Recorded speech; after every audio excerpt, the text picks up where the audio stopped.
I'm O.W. Root, and this is Pleasant Peninsula. Right now it's raining. It's not that pleasant, as you can see. It's a downpour. It's been coming down all day. It's the Sunday after 4th of July. You gotta feel bad for the tourists.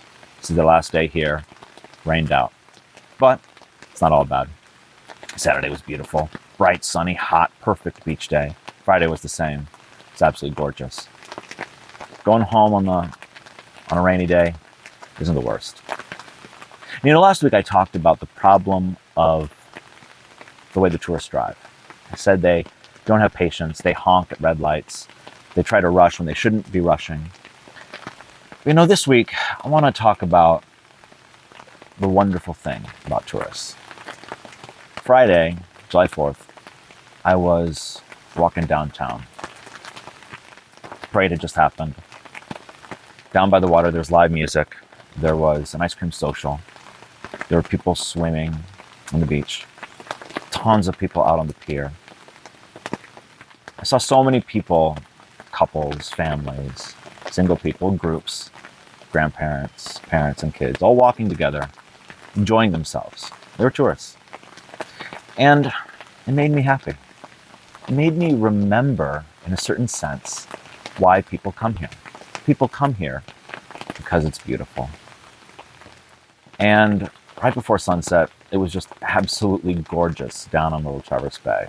Just, perfect little breeze, sunny weather. I saw people on the green grass, laid out on blankets and chairs, having a good time. People I've never seen before. And then I saw some people I did see before, locals. It's a beautiful thing about living in a small town. You just see people who you know randomly. But it was those people I didn't know, those faces I didn't know, that made me think about why they come here, because it's beautiful. And it made me happy for them. It made me glad that Friday was not this, that the fireworks were not rained out. It made me happy that Saturday was scalding hot right on the water. It made me feel good. And, it's almost like when you give a present. When you give a present, it's often more fun than receiving a present, because you want to see someone else happy. You want to see someone open that present and be surprised and be glad you remembered them, or you knew what they needed, even though they didn't know they needed it, or what they wanted.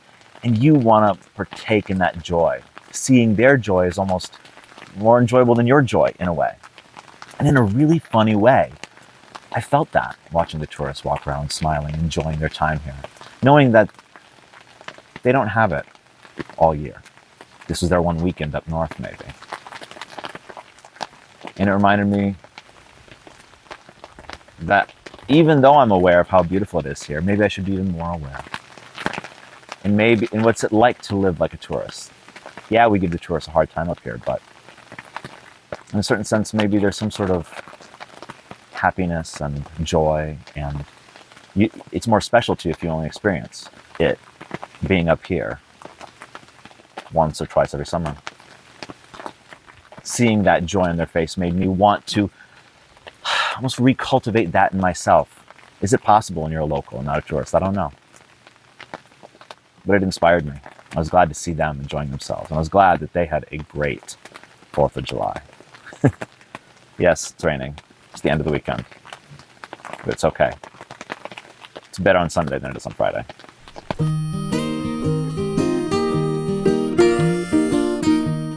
Orculo, Bitely, Hell, Christmas, Valhalla, Romulus Remus, Aloha. What do these names have in common? What do these disparate names share? Well, they are all names of towns in Michigan. Who came up with these?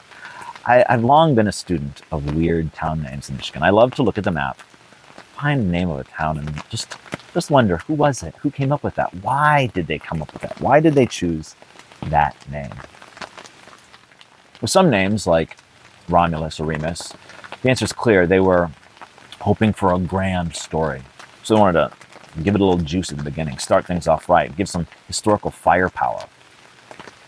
I see it. Brutus, that's another one. There's a lot there. Who comes up with them? There's a lot of weird ones, but perhaps the zaniest, funniest, and most pleasant in a way is Aloha. Aloha, Michigan. Can you believe there's an Aloha, Michigan? There is. It's in the northeastern corner, or really north central northeastern corner.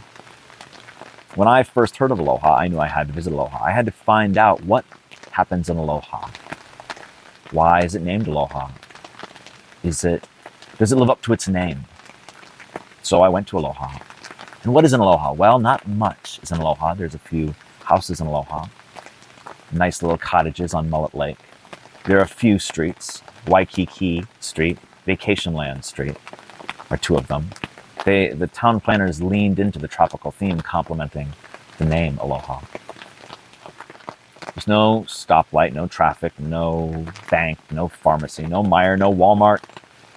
But there is Aloha Store. Aloha Store sells freshly baked donuts and all sorts of other provisions that the campers need who are staying at Aloha State Park campground across the street. And the campers wander from the campground over to Aloha Store for daily provisions and then back again. And Mullet Lake is a big, beautiful lake. There's volleyball nets right on the water, a dock where seagulls land and circle above. When we were in Aloha, the weather was strange, it was bizarre, it was almost tropical. It switched from sunny to downpour in just a moment's notice. The sun kept peeking out from these dark blue gray clouds, and then across the lake, it was incredible. A rain cloud appeared across the lake and blurred out part of the shore. It was just raining in one spot and was coming down sheer white. So you had dark green on the left, dark green on the right, and just the pillar of white right down the middle. It was incredible to see that. So often we see rain as an immersive thing like this. You see rain all around me right now. I can't see where it's not raining. My back's soaking wet right now. It's everywhere. But in Aloha, that day, it was just in one spot. And I stood there on the dock and I watched the rain come toward us, and the seagulls started circling overhead. And it was unbelievable to see that white pillar come toward us. And at the last possible moment, right when it finally reached us and the sky opened up above us and started raining down, we ran to the car and sat there watching the campers run back from the Aloha Store to their RVs through the windshield, getting battered with rain. It's oddly perfect that the day I was in Aloha, it was tropical weather. That name, Aloha, somehow complements Hawaii. So why was this town named Aloha? Was it because it has always been tropical? Is it because there's a streak of tropical weather patterns? No. Aloha was built up around the James B. Patterson sawmill, way back in the early part of the 20th century. And Patterson had gone to Hawaii just a few years earlier. And when they needed to name the town, he had the perfect name, Aloha. What's in a name? Sometimes it's grand historical aspirations, sometimes it's folklore, sometimes it's local history. Other times it's because the owner of the sawmill went to Hawaii just a few years earlier and then named the town Aloha in 1907.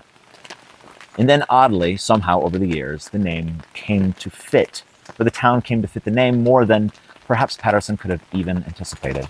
It's a place where people get away, a place where people vacation, a place where people go to find peace, both rain and sun.